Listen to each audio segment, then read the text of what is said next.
Hey everyone, welcome back to the channel. Today's Takes with Alex. I'm your host, Alex. We are discussing a follow up to a concept we've discussed in the past, tying in humility, tying in um, appreciation. Okay? So today's video is titled The Art of Enough, the Spiritual Power of Appreciating What You Have. There's a quiet epidemic spreading through the modern world. It doesn't make you sick all at once. It works slowly, invisibly, draining the color from your life one day at a time. It's the feeling that what you have right now in this moment is not quite enough.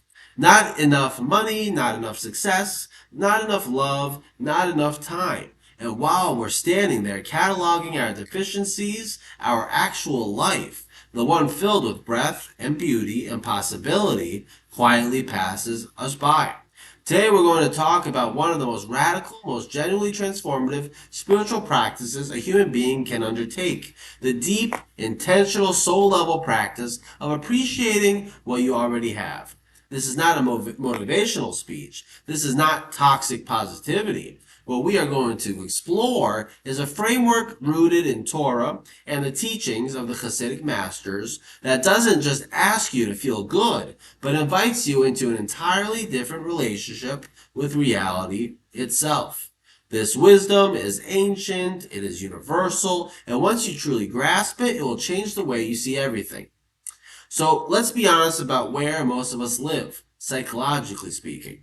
We live in the future or in the past, in the gap between where we are and where we think we should be. And the modern world is exquisitely designed to keep us there. Every advertisement, every social media feed whispering the same message: you are behind, you are not enough, you should want more.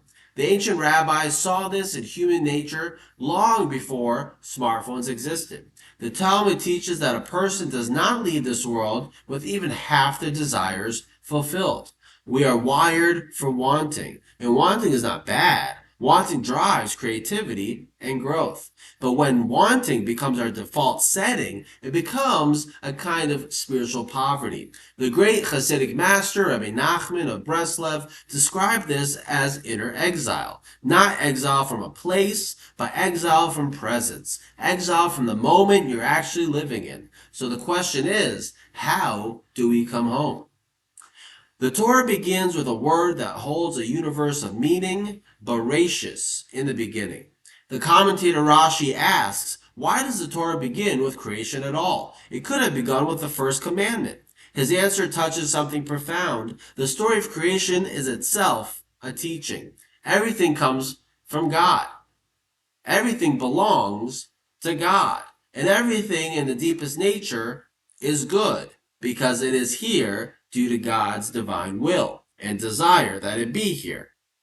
Okay, at the end of each day of creation, at the end of each day of the creation story, the Torah pauses to say, and God saw that it was good. Not perfect, not finished, good. The Torah is teaching us from its very first pages that existence itself, the raw fact of being alive and waking up this morning, is already something, already good. Then there is the story of the manna in the wilderness. The Israelites received food from heaven each morning with precise instruction. Take only what you need for today. Do not hoard, do not stockpile for tomorrow, and if they tried, the extra would spoil by morning. God was not just feeding a people, God was training a people, training them to trust, training them to live in the present tense. The manna was a daily spiritual practice. Trust that tomorrow will bring what you need. Today, take only what is enough. And then there's perhaps the most famous verse on this theme from the Psalms of King David. God is my shepherd, I shall not want. Not I have everything I could desire, not my life is perfect, but I'm not in a state of wanting. That is a description of a soul that has arrived, a soul that has learned to receive the gift of what is. The great sage Ben Zoma asks in Pirkei Avot, who is rich? And answers in four words, Hasameach B'chelko, the one who is happy with their portion. Right? Again, who is rich? The person who is happy with their portion.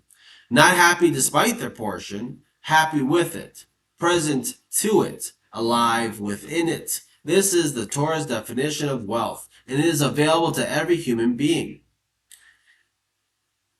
The Hasidic masters didn't just quote these teachings, they lived inside them and revealed dimensions that change everything. The Baal Shem Tov, the founder of the Hasidic movement, taught something that shook the world when he said it. God is not just the creator of the world, God is the continuous creator of the world, the creator and the sustainer. Every moment, every blade of grass, every heartbeat is being actively willed into existence by the divine right now. This is the cosmological claim. Remove God's creative will for even a single instant, and nothing would remain.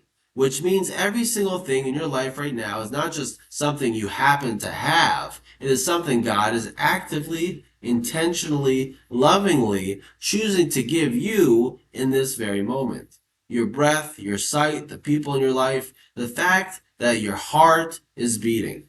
All of it right now. And I think this goes back to living like the commandment of be holy because your God is holy, right? God gives us what we need. He knows us intimately. He created us here.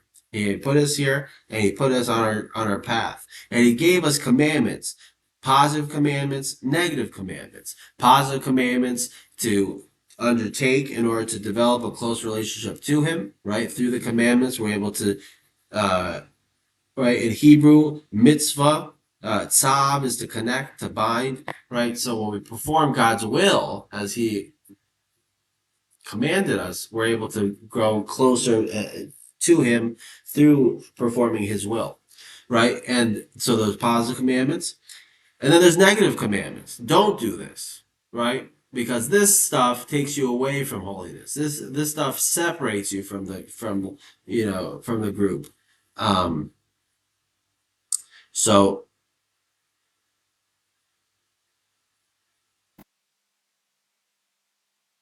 let's go deeper into the mystical dimension, the Sod. In the Kabbalistic framework of the Sphira, the divine attributes through which God creates the world, there is a Sphira called Hod. Hod is translated as splendor or gratitude. In the deepest architecture of reality, splendor and gratitude are the same thing. Hod is the capacity to receive, to recognize, to say, I see what has been given to me, and I honor it. Hod's counterpart is Netzach, eternity, ambition, the drive to build and achieve. We need Netzach, but without Hod, without gratitude, Netzach becomes hollow striving, running on a treadmill toward a horizon that keeps moving. When Hod and Netzach are in balance, a person reaches for more while being fully alive to what they already hold. Their ambition comes from abundance rather than from scarcity. The Tanya, the foundational text of Chabad Hasidus, teaches that within every human soul there's a divine spark, a chelik Elokah mimal, a literal portion of God above.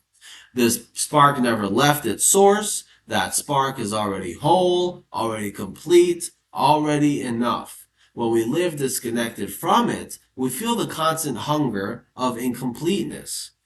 We constantly look for things to make us feel more alive. But when we reconnect through prayer, through stillness, through gratitude, we touch the part of ourselves that is already home.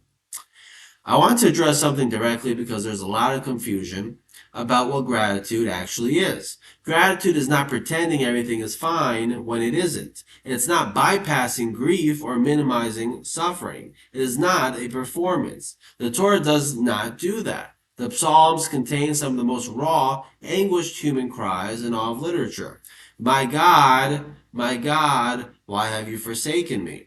That is in there too, and it is sacred. Real gratitude is the capacity to hold multiple realities at once. This is hard, and I have been given gifts. This hurts, and there's beauty in my life. I don't have everything I want, and I have more than I often remember.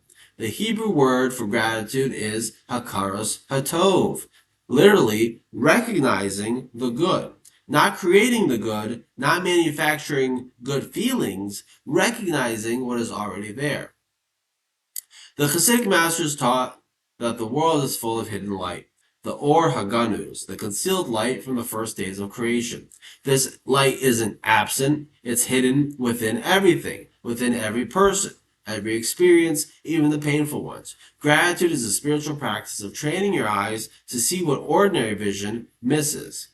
So I want to speak directly to those of you who for whom gratitude feels distant right now, maybe even painful. If you are grieving, if you are struggling, if life has handed you something genuinely heavy, I'm not going to tell you just count your blessings. That would be an insult to real pain, right? Real spiritual life demands that we embrace the ups and the downs. The Torah tells us that Jacob wept when separated from his from his son for decades. That Rachel wept for children and refused to be comforted. That David, the author of the most of the of the Psalms, spent years crying out from the depths.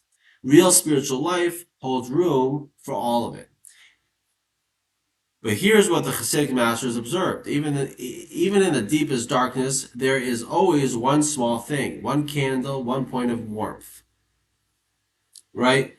Rabbi Nachman suffered from profound depression and loss throughout his life, taught that when you cannot access happiness, don't start with the big things, start with the small, seemingly mundane things.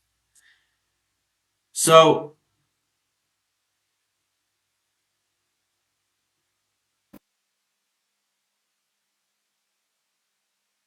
how do we actually do this? How do we move from understanding gratitude to living inside it? Well, here are four easy steps to start integrating. Begin your day before you begin your day. Look around when you wake up, find one thing to be thankful for, like being alive, given another day. Train your eyes to find things that we're overlooking to be grateful for. That will help solidify and make the bigger things even more profound because whoa, if I'm happy about this thing, I'm really going to be happy about that thing, right? The evening accounting every day at the end of each day, were you healthy? Did you have the resources to move the needle forward in your life? And give from what you have. Giving ourselves over is the best way of cultivating gratitude because we understand that we are in a position to help others. So if you like this video, smash that like button, subscribe, share with your friends and family. Wishing everyone a great rest of your day, and I'll see you back tomorrow. Thank you.